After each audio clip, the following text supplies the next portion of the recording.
মিথ্যার পর কোনো দিনও ভালো হয় না, বরং তাতে আরো বিপদ বাড়ে। কঠিন কিছু টিকিয়ে রাখা বাকি, সবকিছু সহজ।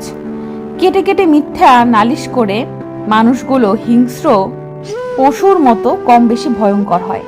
দামি জিনিসের প্রতি চুরি হওয়ার আশঙ্কা বেশি, তেমন ভালোবাসার মানুষের প্রতি ভয় সন্দেহ আসাটাই স্বাভাবিক। কাউকে একসাথে নিয়ে চলা মানুষগুলো নিজের স্বার্থের দিকটা একটু কমই ভাবে, কিন্তু একসাথে চলা কঠিন হয়ে পড়ে। বিশ্বাসটা এমনই, যদি মনে হয় সে ভালো, তাহলে সবার চোখে তাকে ভালোই মনে হয়, আর যদি খারাপ মনে হয় তাহলে তাকে আজীবন খারাপই মনে হয়। স্বার্থের উপর আঘাত লাগা সম্পর্ক বেশি দিন টিকে না।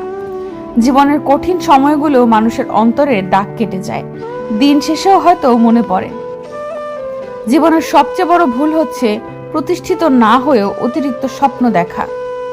কোনো কারণে মানুষের কথা বলে না ঠিকই, কিন্তু মন থেকে কখনোই ভোলা যায় না। কোনো না কোনো সময় একবার হলেও মনে পড়ে যে কিনা একমাত্র খুব প্রিয় ছিল। জীবন যতদিন থাকবে, অপেক্ষা নামক পরিস্থিতিও ততদিন থাকবে। একটি শেষ হলে আরেকটি অপেক্ষা শুরু হয়, কারণ প্রাণ যাওয়ার পরও সবাই অপেক্ষা করে। আর কতক্ষণ? শুধুমাত্র ব্যবহারেই হয় ভালোবাসা নয়, নয়তোবা ঘৃণা বাড়ে। কারণ একটা ব্যবহার ভালো হতে পারে, খারাপও হতে পারে। ব্যাপারটা যেন ঠিক আয়নায় নিজের চেহারা দেখার মতো ব্যাপার, যে যেমন সে সেই রকমই রিটার্ন পায়। দূর থেকে সরিষার জমি আর মানুষের সুখ দেখা দুটোই একই ব্যাপার। আসলে কোনো কিছুই খুব কাছ থেকে না দেখলে কিছুই বোঝা যায় না। সবার কাছে ব্যক্তিত্ব ধরে রাখা যায় না, ইচ্ছেও করে না। কারো কারো কাছে সকল ব্যক্তিত্ব বিসর্জন দিয়ে বলতে ইচ্ছে করে, আমার আপনাকেই লাগবে, আমার সাথে থেকে যান। জীবনে ভালোবাসার নিশ্চয়তাটুকু কেউ দিতে পারে না।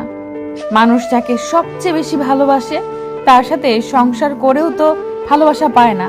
ভালোবাসা সবসময় অনিশ্চিত, আর যেখানে নিশ্চয়তা আছে মানুষ কখনোই সেটাকে ভালোবাসে না।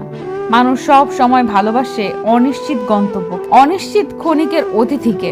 মানুষ কষ্ট পেতে ভালোবাসে, তাই অনিশ্চয়তা নিশ্চয়তার চেয়ে মানুষ জীবন ভর কষ্ট পায়। মানুষ এমনই, ভালো লাগার মানুষ হাজার হলেও ভালোবাসার সাথে একজনই হয়।